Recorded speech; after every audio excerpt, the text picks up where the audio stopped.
Hi friends, now let us consider, in the previous videos I said how to draw a projection of a point with the help of quadrant.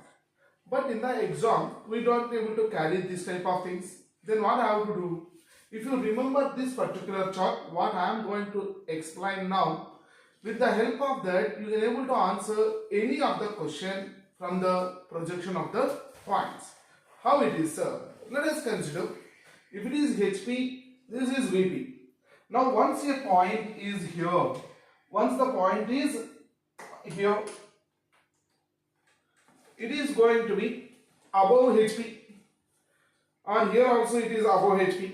So above HP, how much above? Let us consider from here to here it is above some 40.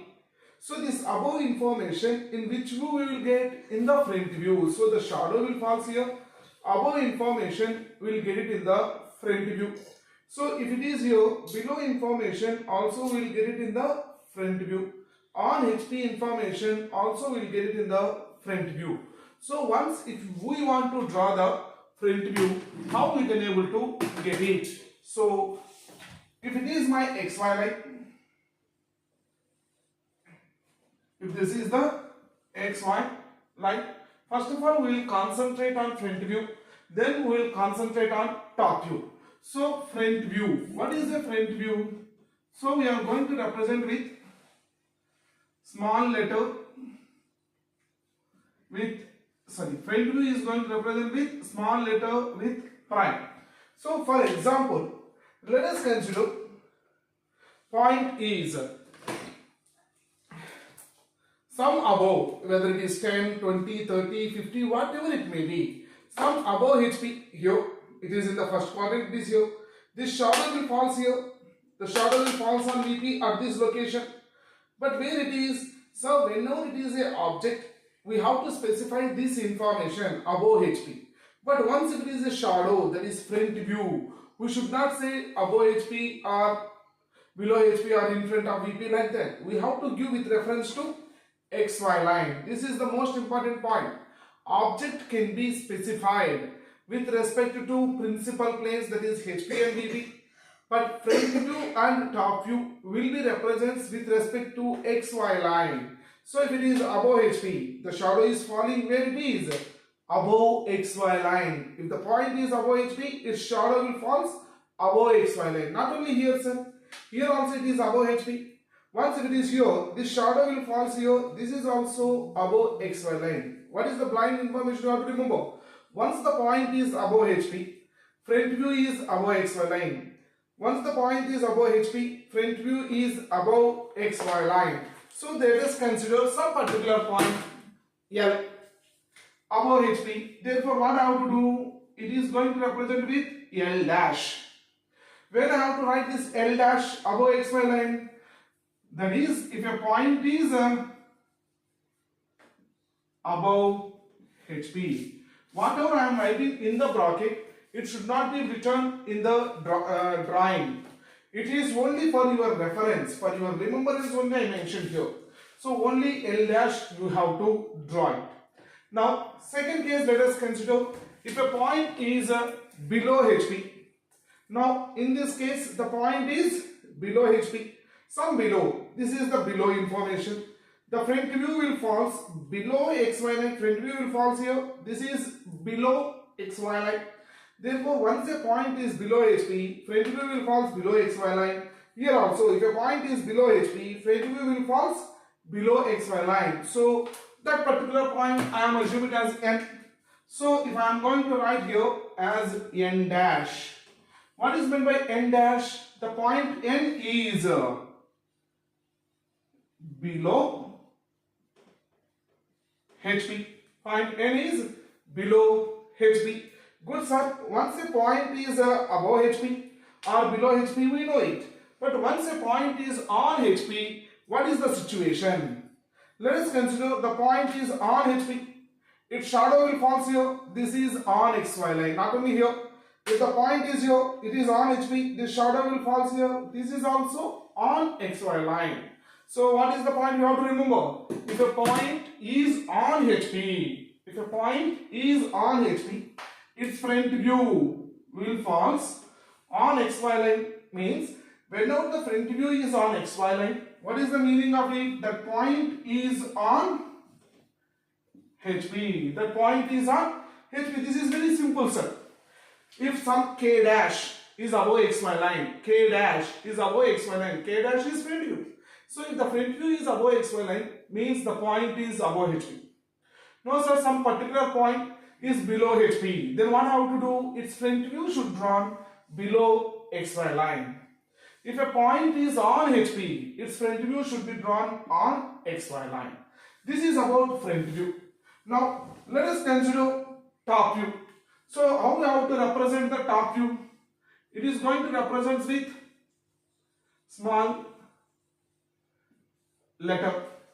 It is going to represent with a small letter. So let us consider if a point is in front of VP. Let us consider this is going to be HP, this is VP. If a point is in front of VP here, this shadow will fall here at this place. Not only here, sir. If a point is here, the shadow will fall here. Once the point is in front of VP here, either here in the first quadrant or in the fourth quadrant, the shadow will fall at this place, at this region on the HP. So once the top view will fall here, I am going to rotate it clockwise 90 degrees. Now what happened? It will come below XY line. I will explain again, just you have a look into it. Once a point is in front of VP, shadow will fall on HP at this place. Once a point is in front of VP, shadow will fall on HP at this place. On this particular location it will fall. But after getting it, what I have to do? I have to rotate horizontal plane for clockwise 90 degrees. So what happened? Once a point is in front of VP, shadow will fall here and it will move below XY line. So what is the point you have to remember?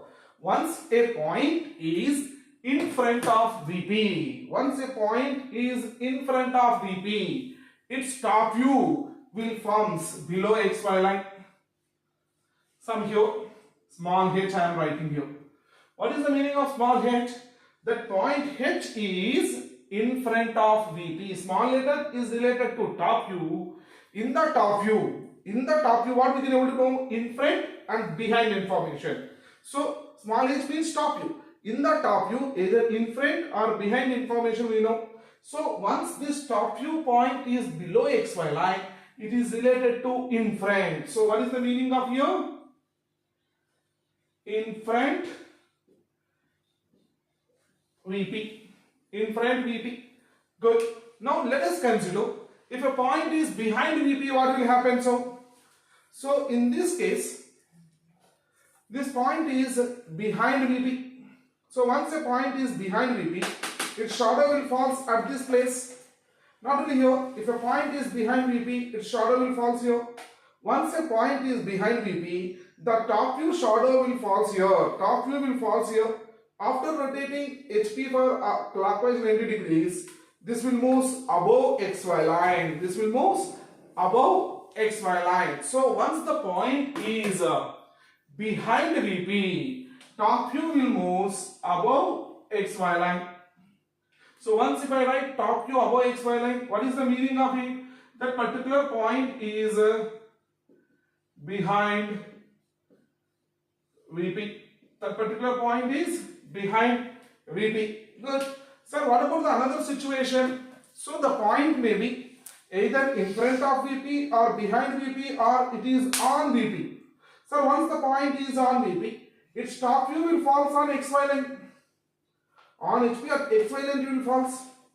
Here also on XY line it will fall. So once if it is falls on XY line, even though if you are rotated, it won't move below and it won't move above. It will present on XY line only. It will present on XY line only. Therefore, once a point is on VP, once a point is on VP, it is going to be, the top view is going to be on XY line. If a point is on VP, its top view is going to be on XY line. So once if you remember these points, you can able to answer any of the question. So in the next video, I will take some of the questions. With the help of this information, how should we mark the projections we'll discuss. Without quadrants, with the help of this particular information, you have the idea, you will be able to answer those points questions.